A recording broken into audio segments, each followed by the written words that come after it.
We have gone 5 more years into the future of this Southampton save. I resigned from the club at the end of last season. We're going to see what Football Manager has done to this potential super team that I managed to build with your players like your Mokokos, your Endricks, your Camavingas, people like that. Already on this screen, I'm not going to say anything about Southampton because I can't see anything, but I can see Ruud van Nistelrooy, the current manager of Manchester United, which is quite amusing. Billy Sharp is the manager of Bristol Rovers as well. If you haven't watched my England save, probably go watch it. Mentioning Billy Sharp has nothing to do with it, I'm honest. Right then, let's type in Southampton and see where they are. Well, first of all, they are still in the Premier League. That is a good sign. They are currently managed by Thomas Tuchel as well, which I guess is a good thing.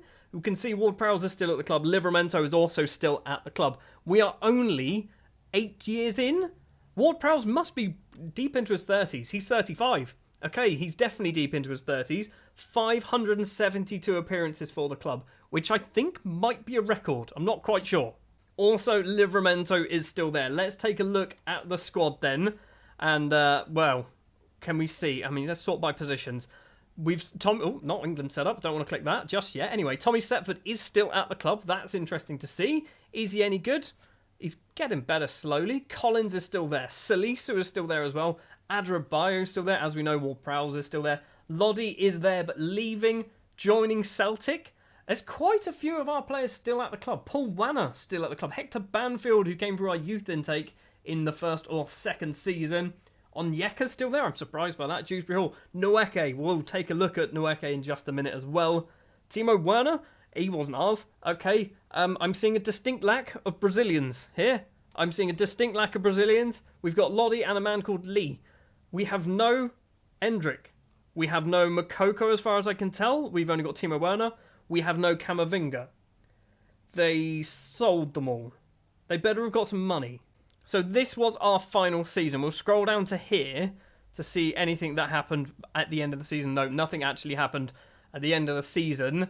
So they brought in Trossard, Zito, Solomon, Rabiot, McAllister, El Shuey, no idea, can't say his name at all, and Patrick Fefia for £59 million. They spent or sold 50 million as well, and nobody massive. Diallo, Mara, Smallbone, and Dujon Sterling.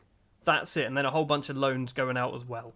So we kept them for another season, and then the season after that we made £326 million. So that's where they all got sold, wasn't it? That's where they all got sold. Right, let's just sort by value, shall we? 101 million for Mokoko.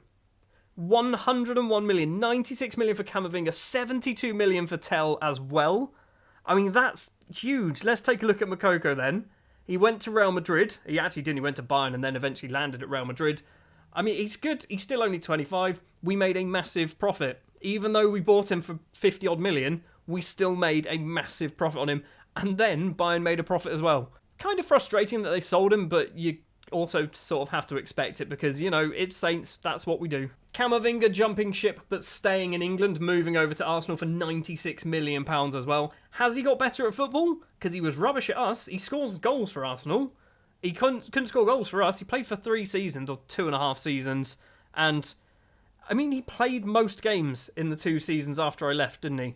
And he did all right. He didn't do amazing. He did all right. And Mathis Tell did the stereotypical Southampton to Liverpool transfer for not as much money as potentially we could have got, but that is a massive profit.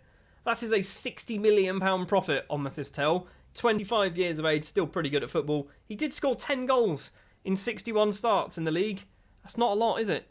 I am going to go take a look as well in a bit to see how well they have done in the leagues, but I'm more interested to see what they've done to the squad for the moment because it's been obliterated.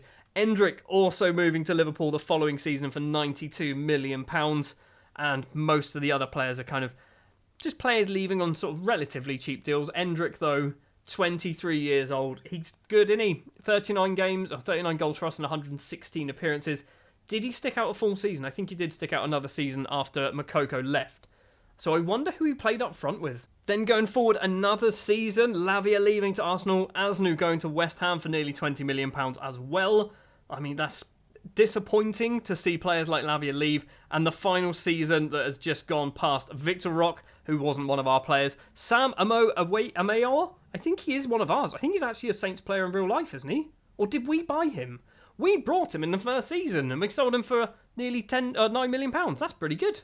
So this was our final season in charge of Southampton, finishing 11th. It wasn't the most exciting, obviously. Before that, 7th place and 5th place, so we actually slid down the table. When we left, what happened? They got Europa League, finishing 7th in the next season, then 11th, then 9th, and then 16th? In a relegation battle, fair enough, and 11th in the season just gone. So they haven't improved, but they also haven't really got worse either. They're a mid-table team. I'm now interested in the managers. So obviously we took over, then I resigned. Then for basically 2 years, 2.5 years, they had Vincenzo Italiano, who got sacked. I assume he got sacked because they finished 16th place. Then they brought in Niko Kovac, who got sacked. Maybe you were sacked because you finished in 16th place. You did win the Carabao Cup, though, which is quite good. And then obviously Thomas Tuchel's just come in for a year and a half. He's been here and he's won absolutely nothing. He is the most average of managers.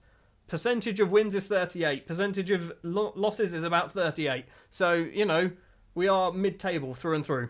So from a competition perspective, there is one additional trophy that has appeared, and that is the Carabao Cup, won in 2028. Who did they beat in the final?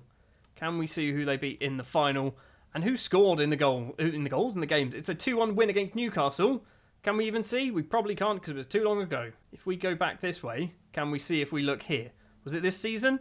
It was EFL Cup final. Kiernan Dewsbury Hall and Leonardo Trossard with the goals in that one. Starting 11, Lopez in goal, whoever he is.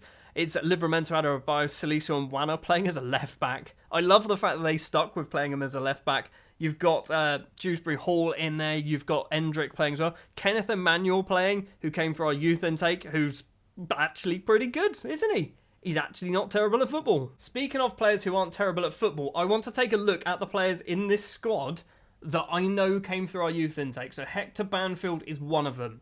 22 years of age. He was the guy that I trained up to be a centre-back, and he's not played a league game, but he is still a centre-back. Like, he's a natural centre-back now with 6 tackling. It was an experiment. I just wanted to see whether you could do it. He's rubbish as a centre-back. He's probably more of a winger. Theophilus Nweke is looking good. He is looking like something very tasty. 23 years old, only just turned 23 a couple of months ago.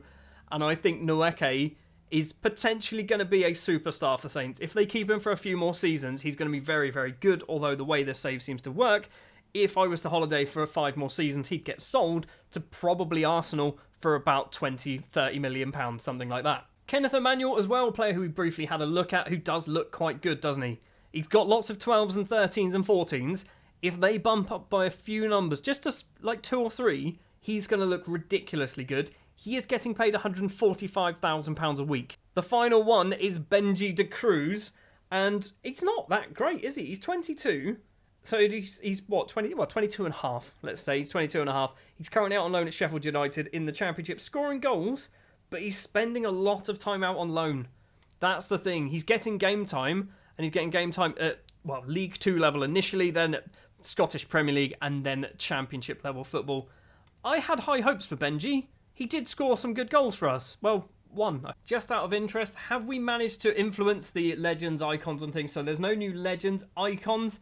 Ward-Prowse, I think, is already in there, and it doesn't look like there's anybody new. And then favourite personnel, Lavia and Livramento, who is still at the club, who is very good, isn't he? He's only got 4 caps for England as well.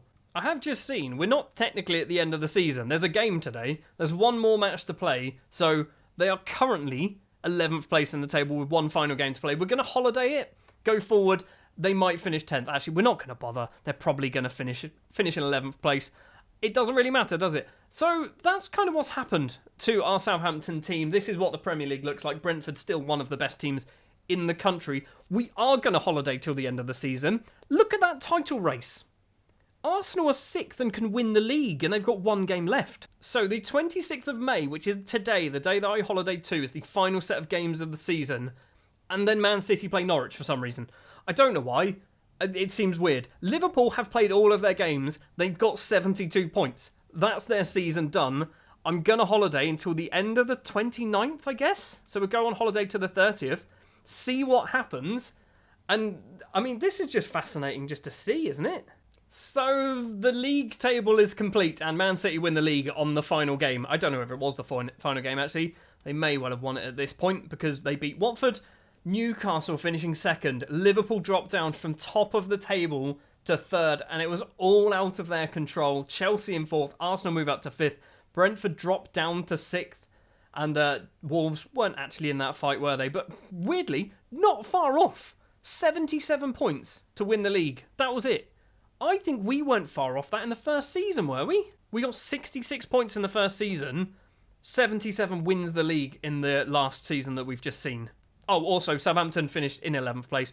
I don't even know what their result was. I wasn't paying attention. I was too interested in what's happened at the top of the table. They lost 2-0 to Wolves, because of course they did. Well, that is going to do it then for this Southampton save. This is the final video in this little Southampton beta series, even though it's now the full game. It's just a Southampton series. Thank you very much for watching. If you did enjoy, do please remember to leave a like. Subscribe to the channel if you are new. If you would like to see me try and win the World Cup with an England team full of players who don't play in the Premier League, do check out my England save. It is something quite special, if you ask me. I've recorded a couple of episodes, and it's a funny save. Billy Sharp's in it, I'll put it that way. Thanks very much then for watching this episode. Like, subscribe to the channel, ding the notification bell, stick your comments down in the comments section below, and I will be back next time.